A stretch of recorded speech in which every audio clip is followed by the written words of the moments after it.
Good morning, everybody. For those of you that do not know, my name is Mike. It's an honor to welcome you here to NorthStar on Time Change Sunday. I hope you all got plenty of sleep last night and feel refreshed, which I know you don't. But anyways, I'm glad you're here and glad you're a part of today. Today we continue our studies in the book of Hebrews. So go ahead and take your Bible, turn to Hebrews. Hebrews 13 is where we're going to be today. If you've got the app, it's the easiest way to do it because it's right there on the app. You can download it. NorthStar Church, Georgia, has all the sermon notes there, has all the announcements. Everything we ever talk about on Sundays is right there at your fingertips. So that's a great way to do it. But you also are given a worship guide on the way in, and we will dive into that here in just a second. I want to say a huge thank you to all of the folks. Last Sunday, we did a big initiative to get people to move from campus up to True North and to open up seats. And we look around this morning, there's seats because some of them moved, and there's seats because some people are still asleep. But anyway,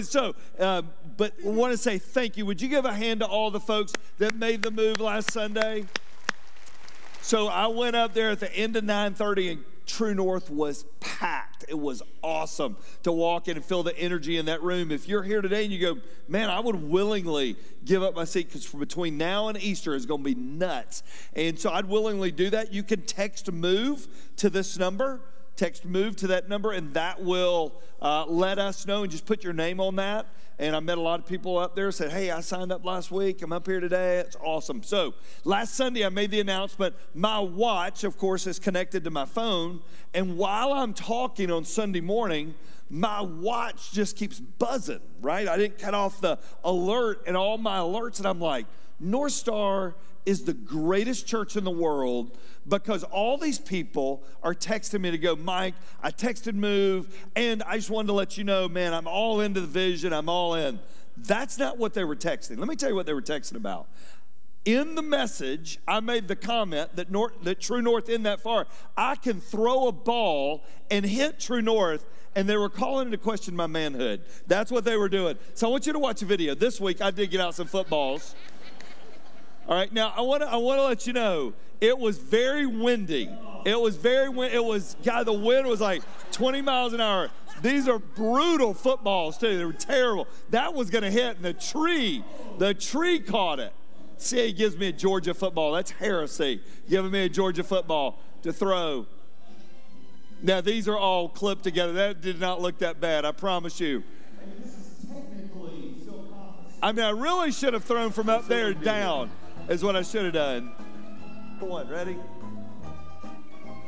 Oh, see, that's a terrible one. Yeah. So, but if you want to know if I ever hit it, I had to miss baseball that night because I stayed here all day. But anyway, so if you want to know if I hit it, you can go to our webpage this afternoon or Facebook, and it'll have the completion of the. So thank you all for all my NorthStar friends who were calling me out on text last week. I appreciate that. It does mean the world. But we're really glad you're here today. So let me catch up on where we are in Hebrews. Back to why we're here. We're beginning to find the end of this journey.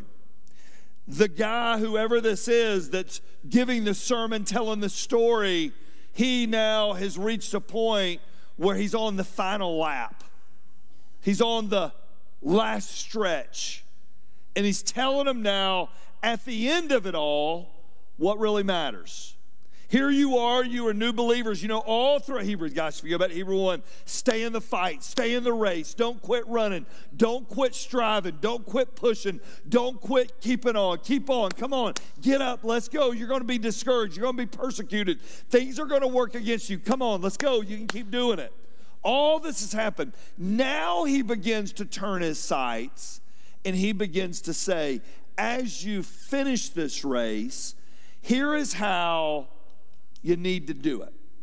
Here is how you need to finish. Here is how it needs to be done. So, here's what I will tell you. If you want to win in this life, you better know how to do relationships. Would y'all agree with that? You got to master relationships.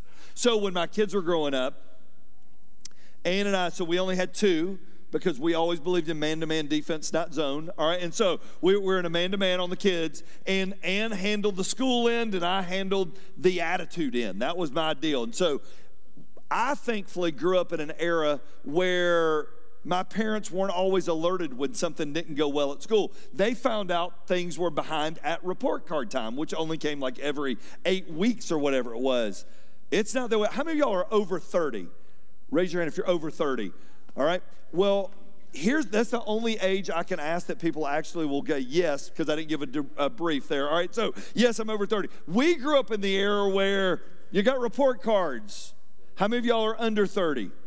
Raise your hand. You grew up in the era where your parents received an alert from the school when an assignment wasn't turned in, when you missed a project, when you failed a test. I remember every now and then I would get to go pick the kids up at middle school, late elementary, middle school, and I'd be sitting in car line at Lost Mountain, and I'm sitting there waiting on them to get out, and they'd come out. They're so excited. They've had a great day. I'm like, how was your day?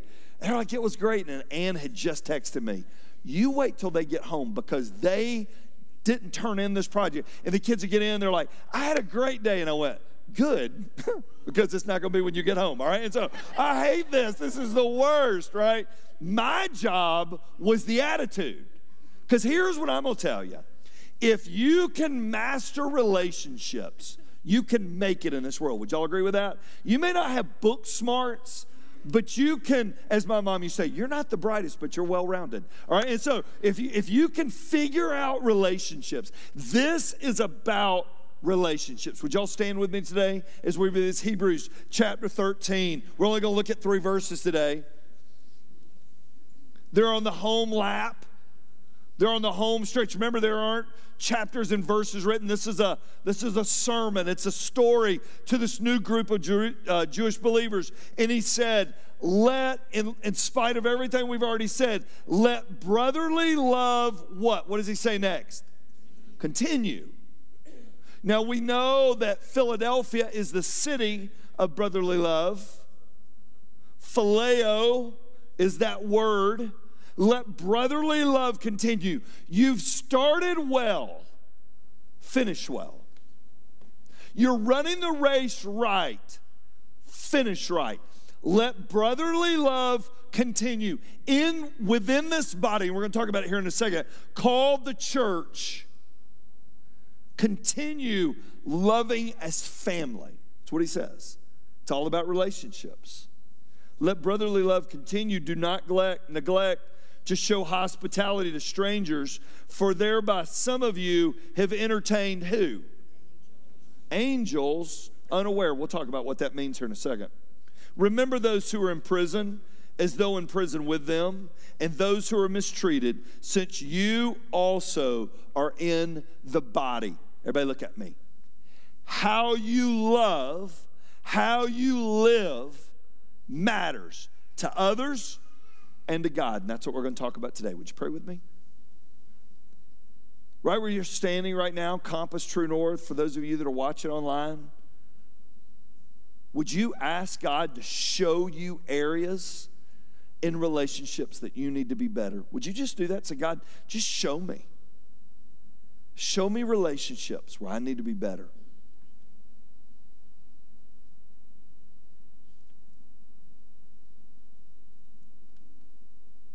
Then would you ask him to help you be the person that he created you to be? Would you ask that? God, would you help me be that person that you created me to be?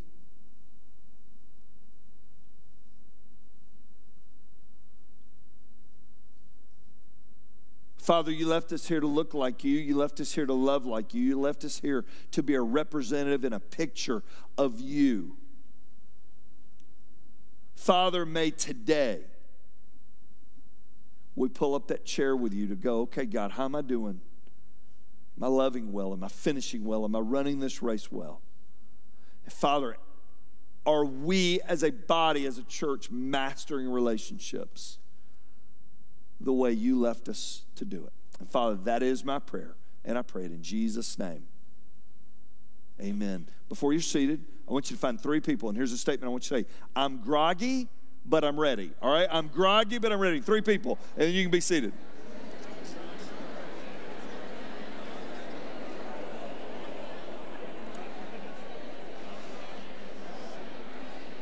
All right.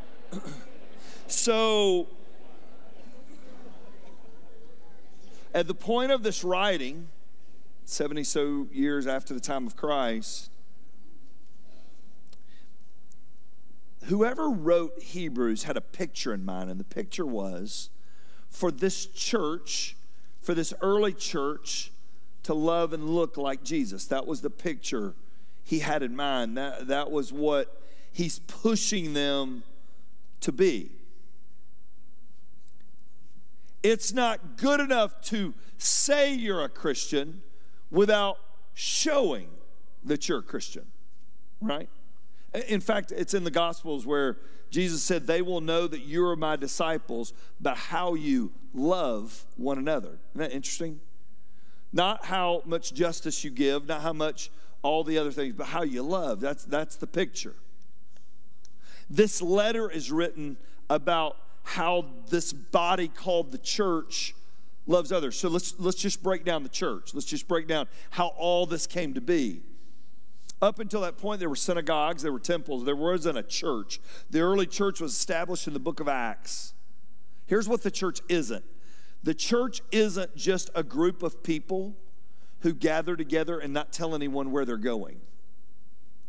This wasn't, hey, we're going to be in secret. We're not going to tell anybody. The church was left here, and here's a word I want you to write down out beside. Ready? The church was left here to influence the world.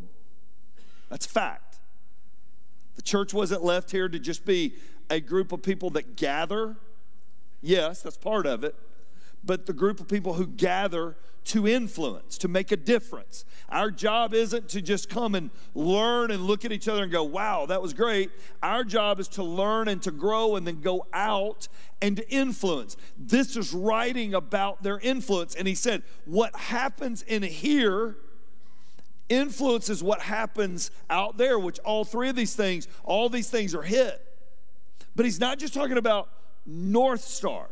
He's talking about, we call it the Little C Church. NorthStar is one of thousands and thousands and thousands of churches that believe like this. And he's talking about how we work together. What's it supposed to look like? Well, we learned 3 things about how to do that. Ready? Lesson number 1. Loving one another means treating my fellow Christians as family.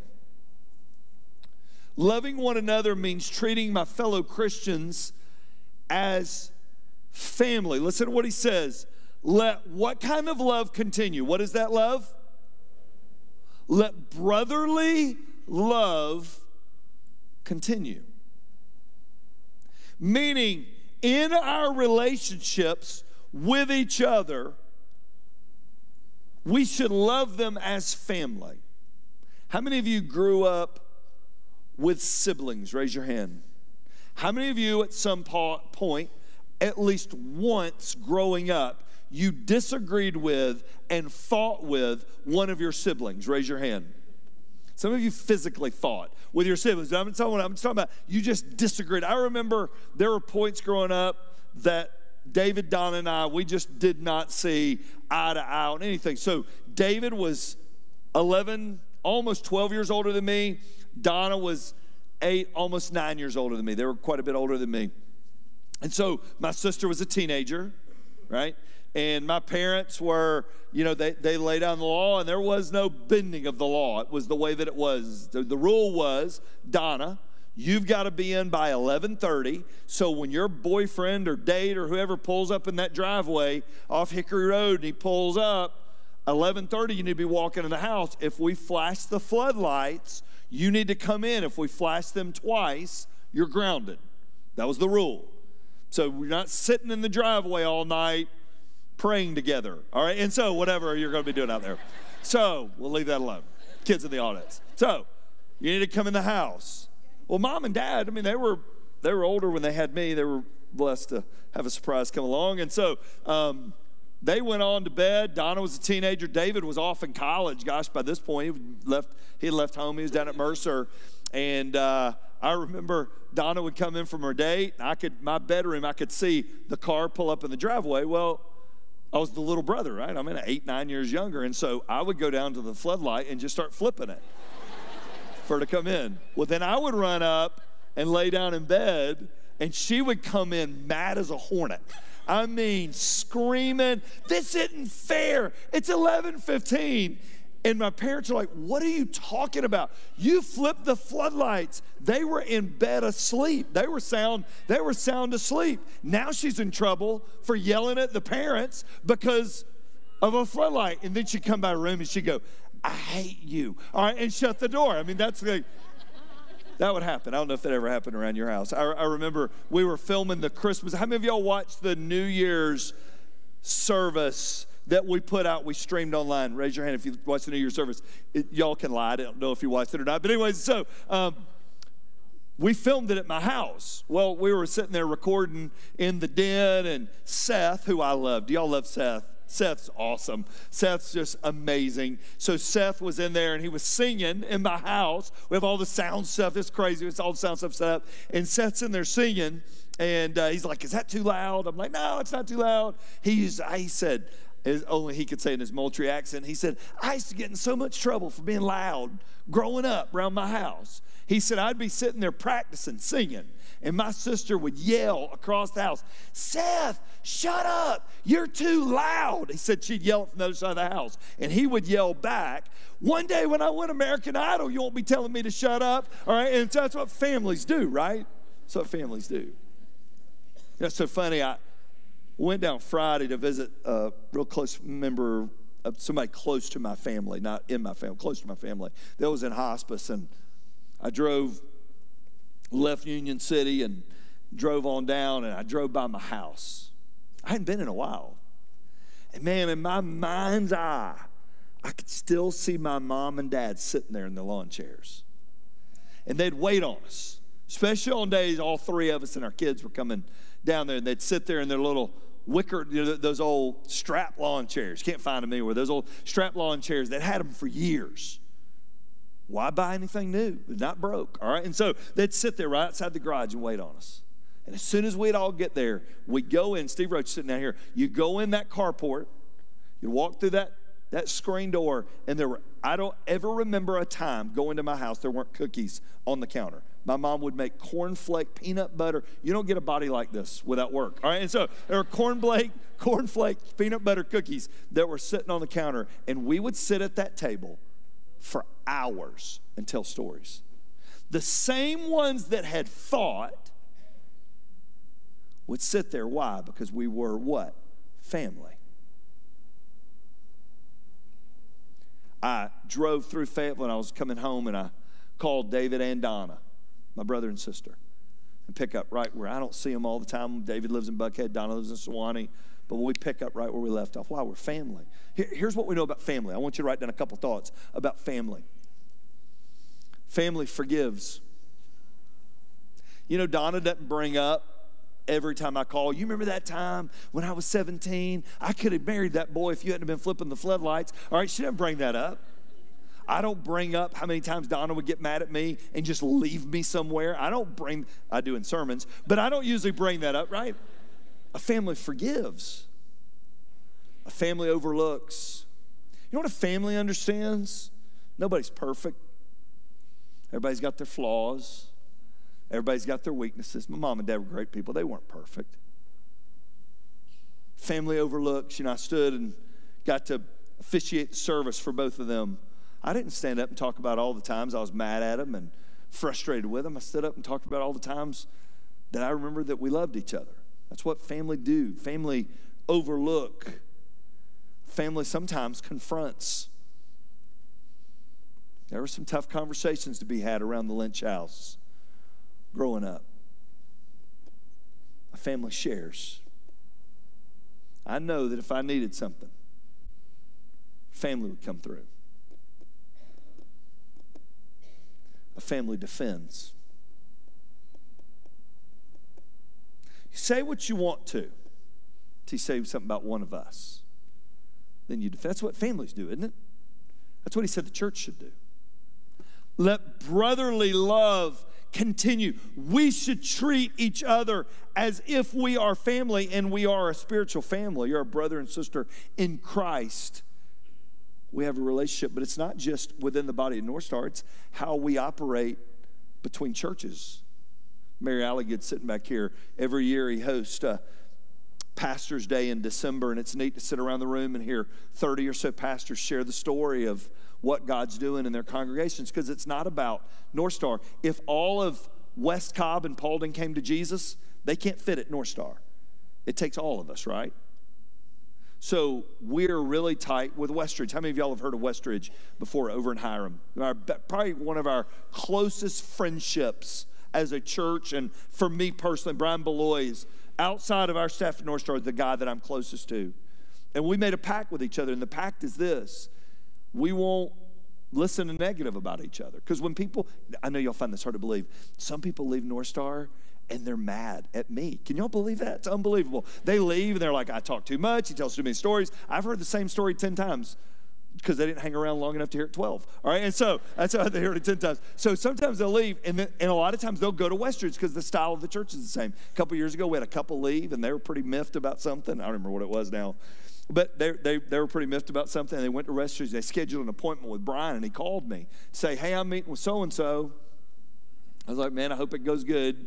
Believe about half of what they tell you. They probably left out some stuff. And so Brian meets with him. And so Brian, they come in, and he said, man, it's great to meet you. He said, where are y'all coming from? And he knew the answer. They said, well, we're coming from NorthStar and wanted to talk to you a little bit about it. He said, well, before you say anything, Mike Linch is my best friend in ministry, and whatever you share with me today, I'm going to call and tell him. What would y'all like to talk about? They didn't have anything to say. People come here from Westridge, I'm like, what you got? All right, come on, tell me, come on, give me the scoop. No, don't do that. But anyway, but it's brotherly love, right? We are in this thing together. Here's the deal. The world is trying to figure out what Jesus looks like, and the only picture they've got is you and me in the church. Would y'all agree with that? Let brotherly love continue. Number 2. Ready? Hospitality means treating strangers as friends. Hospitality means treating strangers as friends. In fact, he said in the passage, be careful, you may even entertain who? Does anybody remember? Angels. Like, Mike, has that really happened? You know, it's interesting, only 4 times in the Old Testament do people ever entertain angels. Isn't that interesting? I don't know where, 4 times. And they knew why the angel was there. 4 times. I think there's a bigger picture being had, but a few years ago we were in Haiti, and it was a hot day. We had gotten down there, we'd done the medical clinic, and then there'll be 400 people waiting on us when we get there. And then we went and toured the little tents that were right outside outside the church. They're not there anymore, but they're a bunch of tents. And so we went walking around. Well, that night we got back to the place we were staying, and somebody pulled out a picture, and there was a picture. Literally, our group's here, the picture's taken from back here, and there's a man in all white here. I did not see him. I'd never seen this guy before. I'm like, this is incredible. I saw an angel. I mean, that's what I'm thinking. I saw an angel. I mean, here he's just all white. He's dark-skinned, looked like the people. And he was just standing there in this elegant white top and pants. And I'm like, does anybody remember seeing him? I'm asking around. Nobody remembered seeing him. And I'm like, I am one of the people. God loved me so much, he let me see an angel in a picture. So we're talking about it. And Stephanie, who leads worship here, walks up and said, what are y'all talking about? And I said, this guy in this picture, look at this. And I don't have the picture, but I'm like, look at this guy. That's an angel. Did you see him? Stephanie said, I think so. There was a guy in all white today that I took a picture of getting his blood pressure taken. That was him. She goes, is that who you're talking about? I went, yeah. And she goes, do angels get their blood pressure taken? I'm like, you ruined my story. You've totally rained on my story. I did not entertain an angel. But anyways, so what was the point of this? What was the point? The point was hospitality, meaning I like opening up my home and having guests over. That's not the point of hospitality. The point of hospitality is this. This is what I want you to write down. How do I treat people that I meet? How do I treat people that I meet? What if I entertain them as if I were entertaining an angel? See, we're good with friends. We're not so good sometimes with others. We're great when I know my friends are coming out. We got small group. We had it last Sunday night, and Ann and I cleaned the house and got everything spick and span because you can't have people really see how you live. And so we got everything put away and thrown in cabinets and all that kind of stuff. That's not what he's talking about. He's talking about, do I show hospitality, everybody look at me, to people that I don't know? Do I show kindness to them? Standing in the line at Kroger, standing in the line at the restaurant, waiting on my table. Have y'all ever sat with somebody that was rude to a waiter or a waitress? Have you ever sat with somebody like that before? And you're like, what in the world? We take everybody we interview out to lunch to see how they treat waiters and waitresses. Because if you're rude to them there, they'll be rude to people here. It's a fact. How do I treat a stranger? It's funny how nice sometimes people will be when they know everybody's watching. But what about when they're not watching? That's what he was saying. People, so yes or no question. When this was written down, the sermon was written down for this early church, was Jesus there for them to see physically, yes or no? Y'all are like, I'm not sure, it's time change. All right, the answer is no. All right, so Jesus was not there. So the only Bible they had and the only picture they had was the church. How are you treating strangers? How are you treating those that are coming your way? And point number 3, and this is really interesting. Remember to love those in need means doing what I can to help.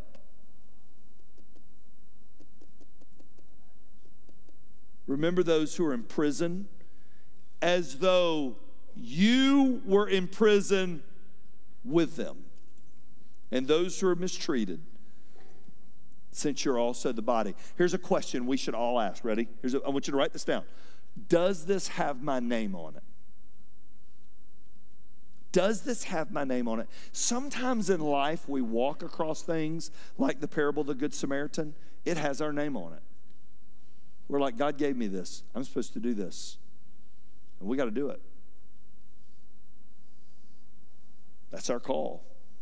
Does this have my name on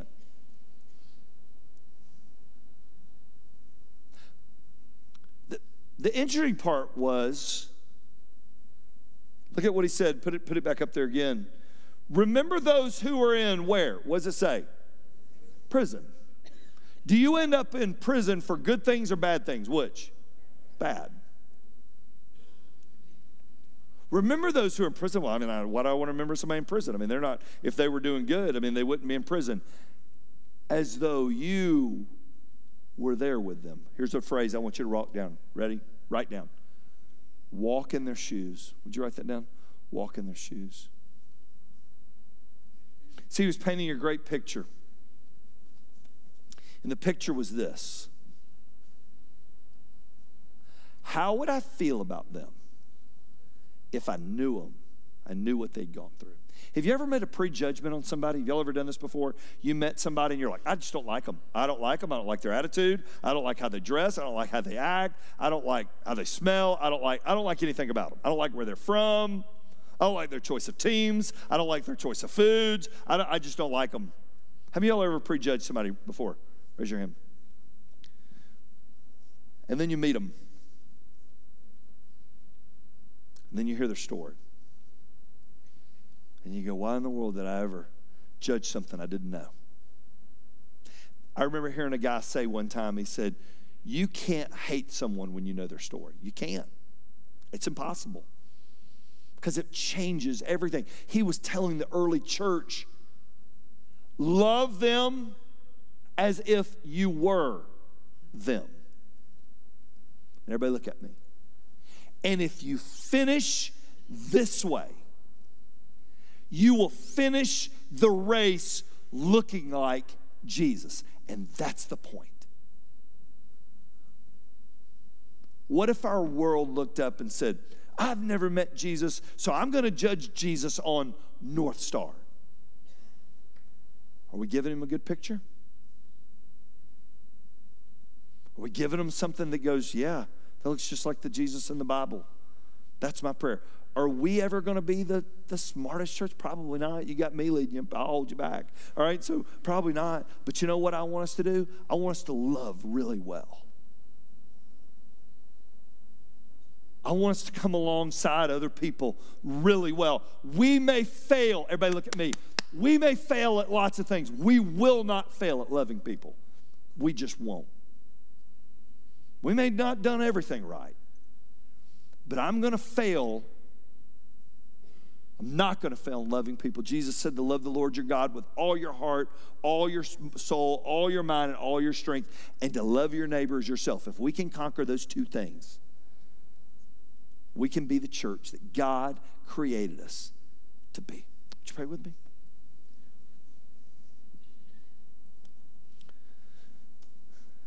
Father, as I left that hospice Friday, talking to that precious lady that I'll tell the story of in the coming weeks. God, I want to finish well.